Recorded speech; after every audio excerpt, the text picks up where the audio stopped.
Chers Aigremontois, c'est avec beaucoup de tristesse que nous allons procéder à cette cérémonie du 11 novembre sans votre présence, ni celle de nos enfants qui nous avaient habitués à leur belle chorale.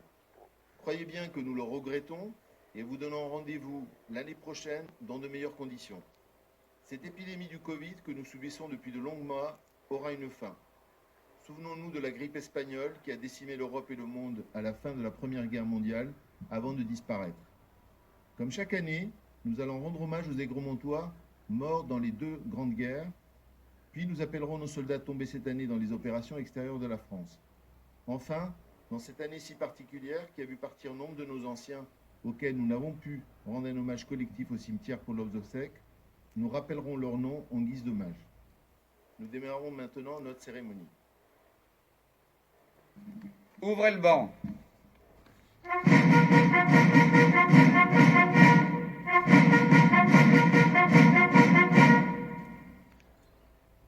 Discours du président de la République. C'était il y a un siècle. Ce 10 novembre 1920, la Grande Guerre est achevée depuis 2 ans. Dans la citadelle de Verdun, Auguste Tin, soldat de deuxième classe et pupille de la nation, dépose un bouquet d'œillets blancs et rouges sur le cercueil d'un soldat. Un parmi tous les combattants des Flandres, de l'Artois, de la Somme, du Chemin des Dames, de Lorraine et de la Meuse. Un de ces braves, un des poilus qui participa à une interminable guerre, un de ces Français qui œuvra à la tâche incommensurable de la victoire. Un parmi des milliers qui est devenu le soldat inconnu. Le 11 novembre 1920, le peuple de France l'accompagne solennellement sous les voûtes de l'Arc de Triomphe. La patrie, reconnaissante et unanime, s'incline respectueusement devant son cercueil en saluant la mémoire de tous les soldats morts sous le drapeau tricolore. Quelques mois plus tard, il est inhumé. Depuis 1903, la flamme du souvenir veille nuit et jour sur sa tombe. Chaque soir, elle est ravivée pour que jamais ne s'éteigne la mémoire. La sépulture du soldat inconnu est devenue le lieu du recueillement national et le tombeau symbolique de tous ceux qui sont tombés pour la France. Cet anonyme représente tous nos morts et tous nos morts en même temps. Cette cérémonie vit également dans chacune de nos communes, dans chaque ville et dans chaque village de France, dans chacun de nos monuments aux morts, dans chacun des cimetières, dans nos mémoires familiales. Elle vit dans l'œuvre de Maurice Genevoix, qui entre aujourd'hui au Panthéon. Le président de la République l'a souhaité en l'honneur du peuple de 14-18. Maurice Genevoix n'entre pas seul dans le temple de la nation. Il y a entre soldats des éparges, il y entre en soldats des éparges, qui est dans la Meuse, en écrivain et en porte-étendard des ceux de 14. Il y entre avec ses millions de frères d'armes, ceux dont il a immortalisé le souvenir, l'héroïsme et les souffrances. Il y entre avec toute la société de la première ligne à l'arrière, mobilisée face à l'adversité et qui a tenu avec une admirable endurance. 8 millions de soldats combattirent sous les couleurs de notre drapeau. Aucun d'entre eux ne revint totalement indemne. Des centaines de milliers furent blessés dans leur chair comme dans leur âme. 1 400 000 tombèrent au champ d'honneur. Nous ne les oublions pas. Inlassablement, nous les honorons. Chaque 11 novembre, la nation rend également un hommage solennel à tous les morts pour la France, ceux d'hier et ceux d'aujourd'hui. Chaque année, nous rappelons leurs noms. Chaque 11 novembre est un moment d'unité nationale et de cohésion autour de ceux qui donnent leur vie pour la France, de ceux qui la servent avec dévouement et courage. En ces instants, au souvenir des événements passés et aux prises avec les épreuves de notre temps, nous nous rappelons que c'est tout un peuple, uni et solidaire, qui fit la guerre et la supporta et triompha.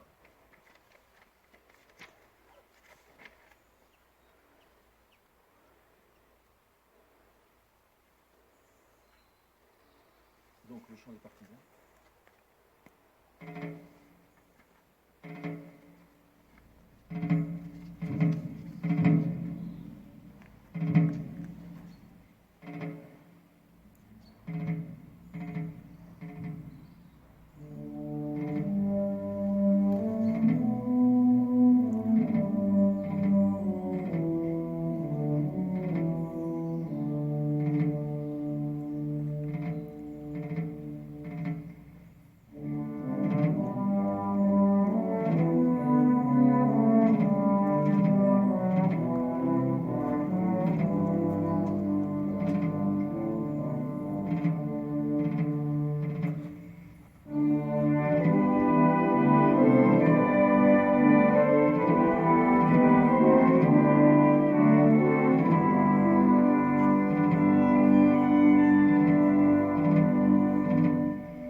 Appel aux morts.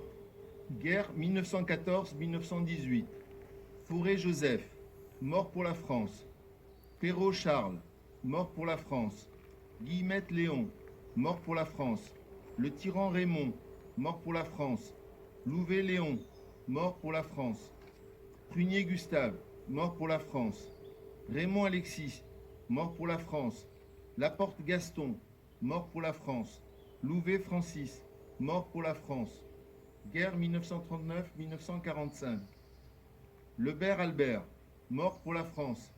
Bonnet Pierre, mort pour la France.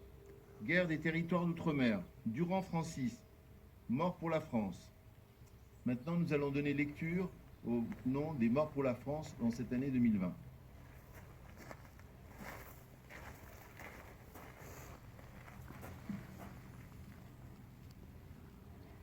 Chef de bataillon Clément Frison-Roche. Chef de bataillon Benjamin Gireux. Chef d'escadron Nicolas Mégard. Capitaine Pierre-Emmanuel Bockel. Capitaine Alex Maurice. Major Julien Carrette. Maréchal des logis Romain Salle de Saint-Paul. Chef d'escadron Romain Chaumel de Jarnure. Adjudant Alexandre Crotin. Maréchal des logis chef Valentin Duval. Maréchal des logis chef Antoine Serre. Adjudant Jérémy Lezy. Adjudant Andrei Djouk. Caporal-chef Volodymyr Ribonchouk. Brigadier chef Dimitro Martinyuk. Brigadier Kevin Clément. Brigadier Tojo Assina Razafin Salama. Maréchal des logis Andy Fila. Maréchal des logis ST, 1er régiment de hussards parachutistes.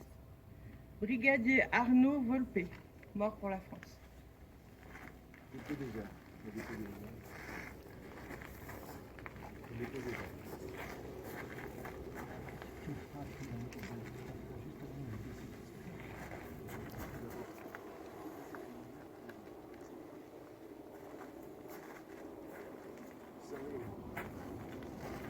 Aux morts.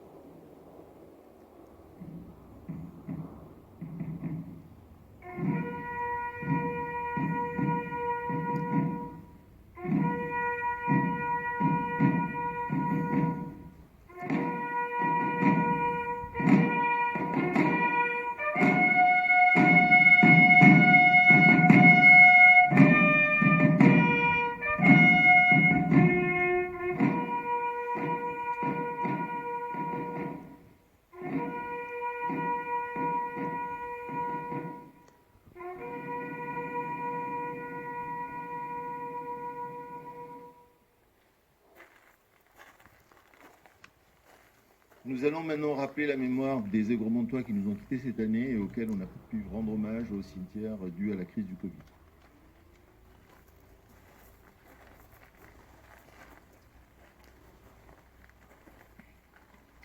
Nous ont quittés cette année Madame Nicole Paquebin, Madame Marielle Maillot, le 14 mai 2020, Guy Breton, le 19 septembre 2020.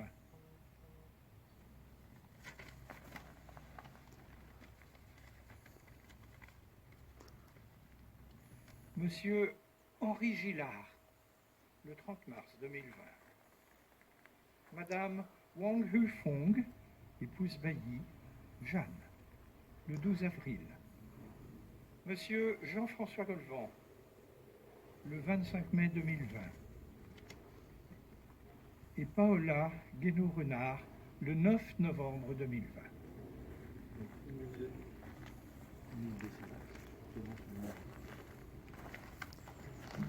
Donc nous allons observer maintenant une minute de silence.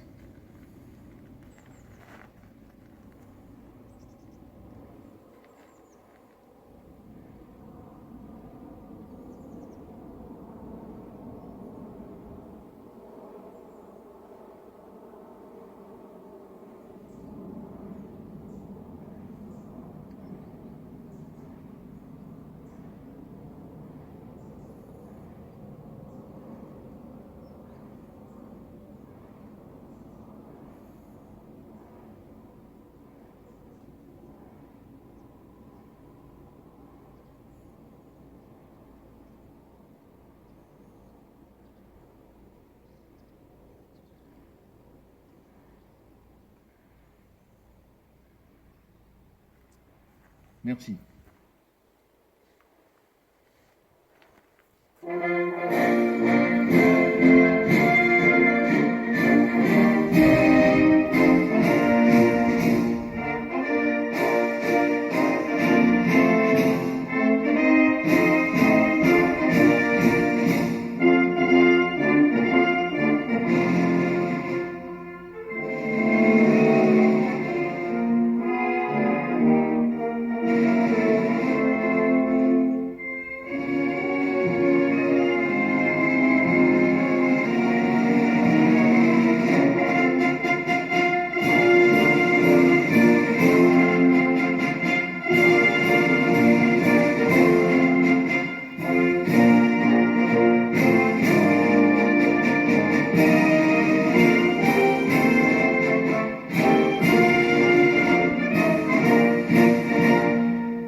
Cette cérémonie est maintenant terminée.